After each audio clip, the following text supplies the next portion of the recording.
Assalamualaikum warahmatullahi wabarakatuh. Balik lagi di channel Akbar CK. Makin masuk angin.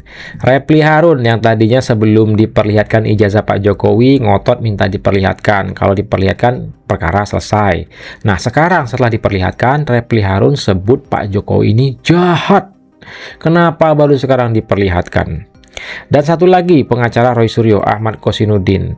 Ini lebih masuk angin nih. Ahmad Kosinudin bermaksud akan meminjam ijazah Pak Jokowi untuk diteliti.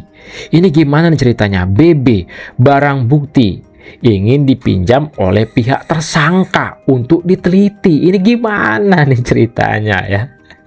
Dan juga Roy Suryo yang tadinya mempersoalkan KKN, mempersoalkan skripsi Pak Jokowi. Nah, setelah ijazahnya diperlihatkan, kali ini Roy Suryo mempertanyakan bukti pembayaran kuliah SPP-nya Pak Joko Widodo. Waduh. Nah, sebelum kita ke videonya, jangan lupa like, subscribe, dan share.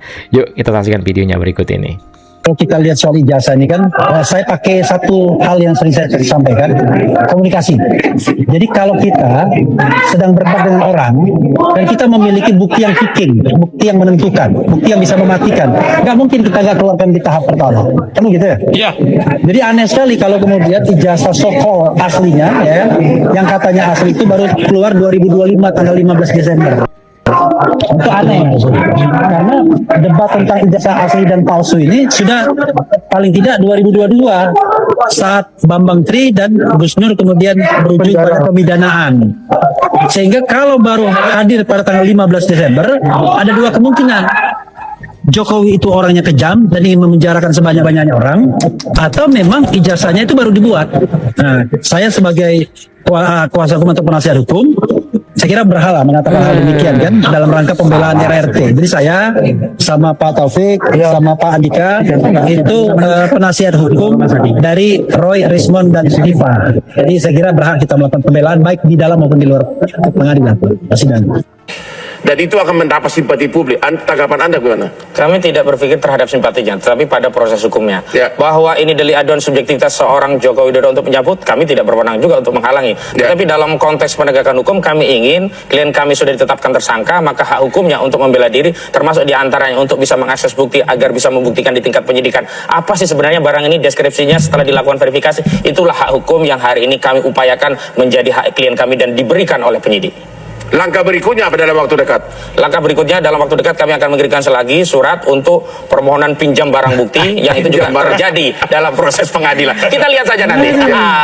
Pinjam barang bukti itu tidak ada dalam hukum acara kan? Dan ridiculous lah, barang bukti yang memberatkan diserahkan ke tersangka. Ini mau main-main atau apa proses hukum ini? Kita harus betul-betul fair, equal gitu ya. Jadi Anda merasa tim kuasa hukum Jokowi merasa sudah diambang kemenangan? Tidak, kami hanya mencari agar kebenaran ini diwujudkan, Bang. Kebenaran ini bukan soal menang kalah. Pak Jokowi dari awal tapi kita harus upaya hukum ini hanya dua, Bang. Satu, agar soal ijazahnya ini clean and clear. Kedua, agar nama baiknya dipulihkan. Kunci pokoknya kalau itu sudah asli, sudah selesai. Anda sudah di atas juga ada persoalan lain, Bang. Yaitu apa? Persoalan adalah apakah rekayasa itu terbukti atau tidak.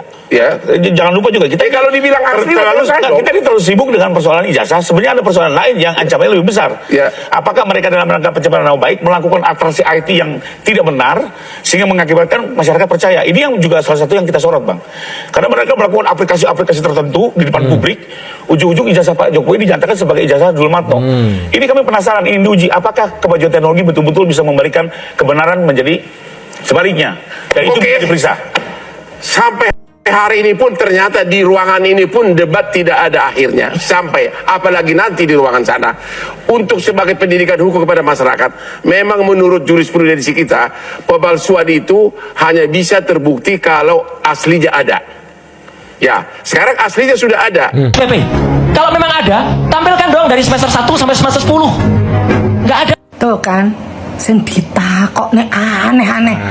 Siapapun yang pernah kuliah, ya, siapapun walaupun dia lek ditakoni pembukti pembayaran sekolah SPP zaman dahulu kala sampai sekarang ada enggak? Yang ditanyakan itu sama dia, Roy Suryo Edan ini sesuatu hal yang tidak ada.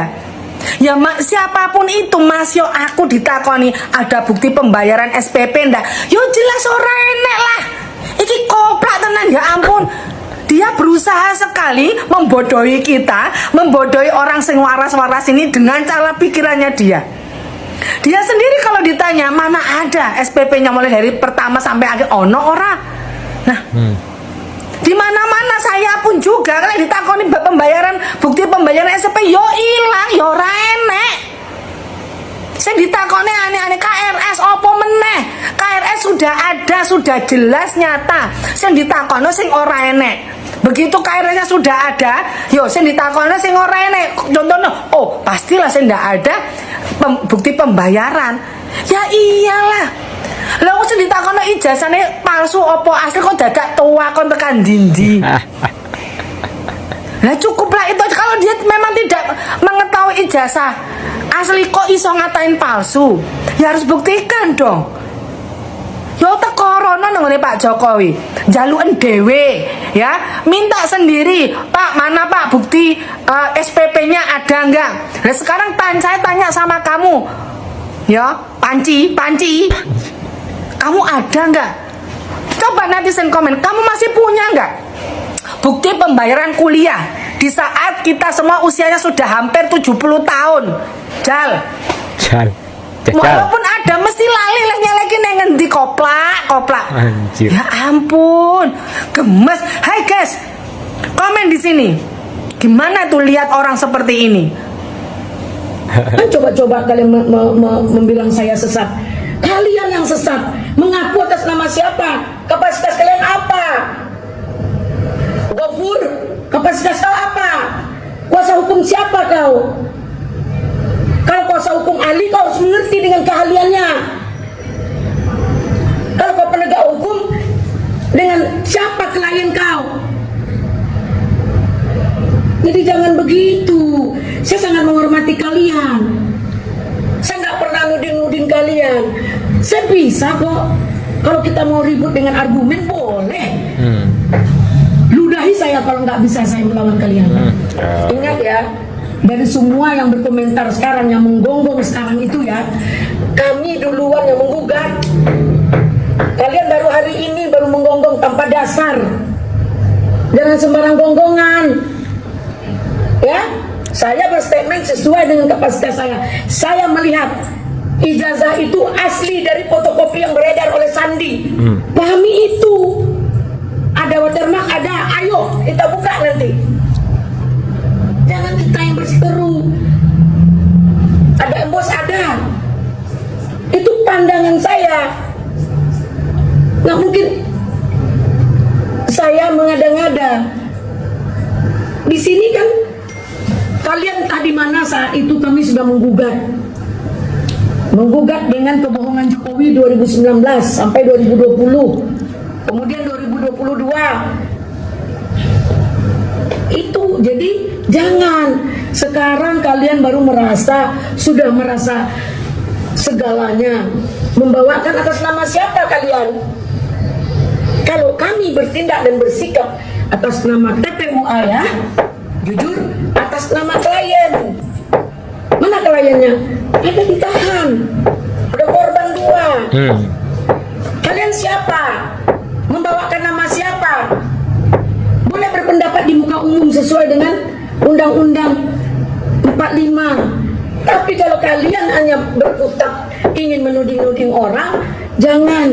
Pengacaranya sudah berbicara dari hati nuraninya, menyampaikan bahwasanya itu ijazahnya asli yang saya lihat dan sudah saya urus pakai kuku kata gitu kan. Itu membuktikan bahwasanya sudah ada titik terang dalam pembuktian di antara kedua pihak sendiri. Secara tidak langsung dia sudah mengakui bahwasanya ijazah itu benar asli dan ada dengan keterangan itu, sehingga di antara mereka sendiri sudah saling bilang, oh ini keterangan yang menyesatkan. Lepaslah dia itu menyampaikan keterangan yang menyesatkan. Tapi ingat, dia adalah kuasa hukum dari salah satu tersangka dan dia memiliki kewenangan dan legal standing untuk menyampaikan sesuatu hal sepanjang dengan perkara tersebut, dan itu bisa menjadi petunjuk bagi hakim ya, bahwasanya secara tidak langsung kuasanya saya sudah mengakui, lantas lu kenapa tidak mengakui? Tapi itu pertanyaan dari fotokopi bahwa itu kan asli dari fotokopian yang disebar oleh Sandi. Dia kan bicara asli ya, berarti apa lagi? Nah kalau yang tersebar itu kan fotokopi scanan, yes, karena dia tidak melihat aslinya. Aslinya ada kan, dulu kan bilang itu coba tunjukin, saya rasa itu dia nggak punya aslinya gitu kan, nggak ada ijazahnya, dan diperlihatkan baru mereka bengong. Dan kaget, hah? Ternyata ada loh aslinya gitu. Selama ini kita salah dan keliru sampai ada yang menangis informasinya dan terharu. Nah ini yang menjadi persoalan adalah di antara mereka, saya sudah mengakui apalagi. Nah, inilah video kita kali ini. Silahkan ketik komentar kalian di kolom komentar ya. Yang jelas betul-betul masuk angin tuh ya. Repli Harun, Kosinudin, Roy Suryo CS. ada ya yang dipersoalkan. Udah dikasih lihat, ngomongnya Pak Jokowi kejam. Kosinudin akan meminjam, bermaksud mengajukan surat untuk meminjam ijazah asli Pak Jokowi. Ini gimana mungkin pihak tersangka mau pinjam barang bukti ijazah Pak Jokowi untuk diteliti. Aduh, si Panji lagi nih ya, ngada-ngada setelah KKN Pak Jokowi dipersoalkan, skripsi Pak Jokowi dipersoalkan, KRS-nya dipersoalkan. Nah, kali ini setelah melihat ijazah Pak Jokowi, mempertanyakan bukti pembayaran kuliah SPP-nya Pak Jokowi. Alah, Panji. Saya Akbar CK, mohon undur diri. Assalamualaikum warahmatullahi wabarakatuh. Salam sehat selalu. Bye-bye.